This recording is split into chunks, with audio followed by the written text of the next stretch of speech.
Hello mga minahal kong kaibigan, good evening. Sana nasa magandang kalagayan kayo. Nandito naman ako mangungulit sa inyo.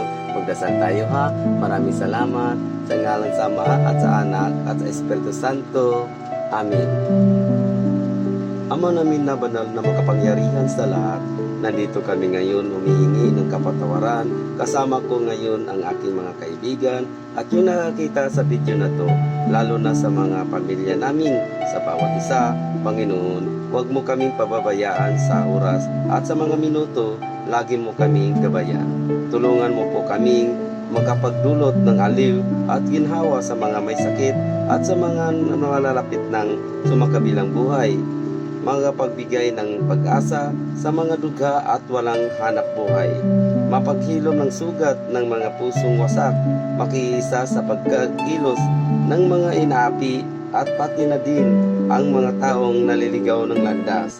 Panginoon, ikaw lang talaga ang aming pag-asa dahil ikaw lang ang may kakayahang lumutas sa aming mga inaakay na problema. Maraming salamat, Panginoong Hesus Nazareno, ang aming tagapagligtas. Amen. Sa ngalan sa Ama at sa Anak at sa Espiritu Santo. Amen.